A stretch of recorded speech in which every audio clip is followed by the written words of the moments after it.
Thanks for tuning in. This is The Life of a Miner. Let's check out week 134 of my mining payouts. I do want to mention that this is going to be a rough estimate, and I'll go over my electricity bill at the end of the month.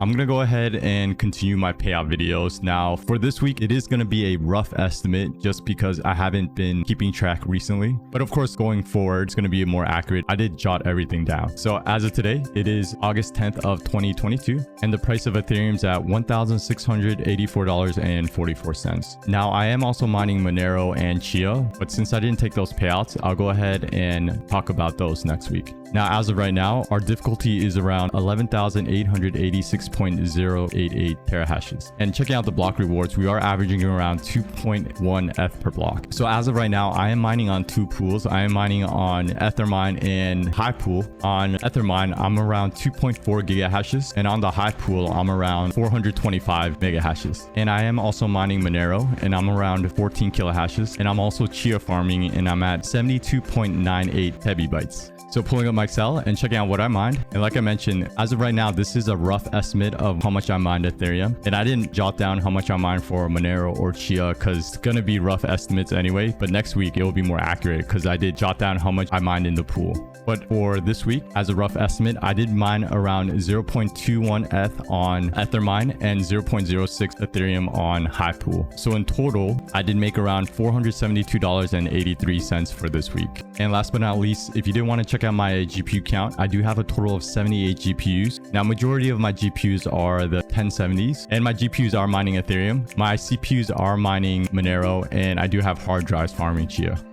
Okay, so for this week's fun clip, I did find a clip on Galaxy Digital CEO Mike Novogratz talking about Bitcoin as of today. So let's check this out. We mentioned at the top that you are a macro trader, and I suspect that your portfolio has other positions aside from crypto. So, Mike, I'm wondering, in terms of the equity, the commodity side, the rate side of the portfolio that you have, how you are positioned there. Yeah, listen, the most fascinating thing is the 2s10s steepener, right? Like the curve has flattened to minus 50 basis points between 2s and 10s. You go back 30 years, only one time in the 70s did it get through that. And so I think, at one point that's going to flinch. And I think that'll be the big inflection point. I find it more challenging to trade right now. My bias has been to be short equities, but I think you're running into that, as I said, that wall of money that keeps coming in between corporate buybacks and actually retail again.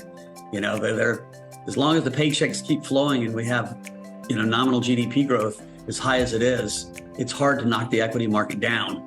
And so I've been short and wrong equities, and in fixed income, I sell it when it rallies, but have had much less risk on than I would normally have. Yeah. And on crypto, we're still long a lot of crypto. Do you think we've seen the worst of crypto? I mean, some might argue that the second quarter, we're going to look back and think the second quarter was the worst quarter that crypto has ever seen in its history. Have we seen the worst? Are there other shoes to drop at this point? Listen, I certainly hope the second quarter was the worst quarter we've ever had. It was a bad one. I mean, listen, in the third quarter already, Ethereum has rallied 75%, and it's still down 50% on the year. So you go figure.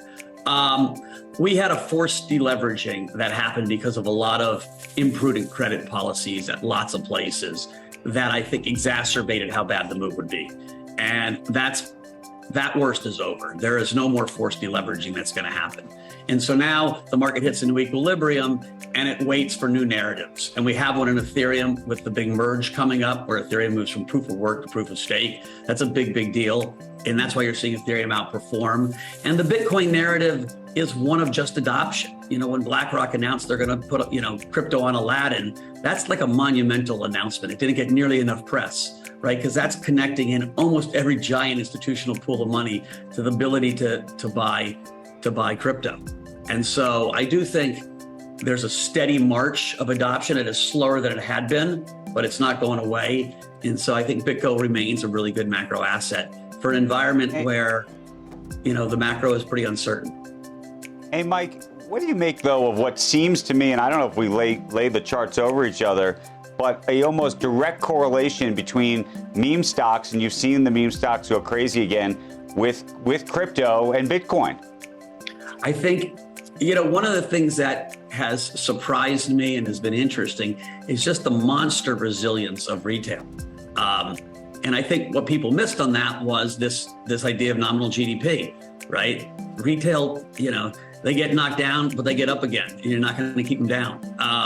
And you're seeing it with, people aping into AMC and those stocks again, but you're also seeing, retail continue to come back in crypto, and not just in the best of the crypto names. Because I thought, okay, we're going to see this big differentiation between, Ethereum and Bitcoin and some of the names that don't have as much narrative or as much technology going for it. But, retail's strong, period. And that only changes when unemployment starts ticking higher? I think when people have less money in their pockets, a lot less, and that's when they lose their jobs. In terms of crypto, Mike, I got to ask you about Coinbase. We haven't even seen the notion of fee compression play out. If it's going to play out, and it seems like maybe that's the next chapter in the crypto exchange book, do you like this business? Are you involved in this? The Coinbase has 100 million, users or that have signed up for accounts. I think about 10 million active users. To have done that in 10 years is kind of miraculous, right? They built one of the larger retail businesses built in America in a long, long time. If you compare it to Fidelity, who had, 100 years to build their 30 million accounts. And so that's an asset that I don't think should be discounted. They have a cost problem. I mean, if you looked at their numbers, their revenue was down some, but their costs are really high. And so I would assume Brian and his board are pretty focused on getting cost under control. And so I'm not as pessimistic Coinbase as the headline numbers might have been yesterday. They're a 900-pound gorilla in our space. And so in lots of ways, even though they're a competitor in some areas, I'm cheering for them.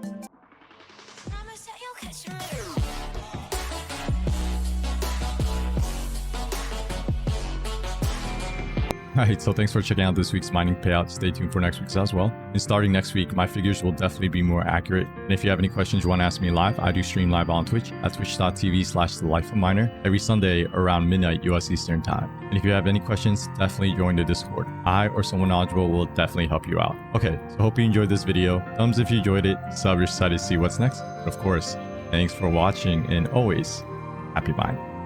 Thanks for watching The Life of a Miner. This is Gohan from Dragon Ball Z. You don't want me to get angry and turn Super Saiyan, so make sure you subscribe to The Life of a Miner. I'm also the narrator. Next time on The Life of a Miner.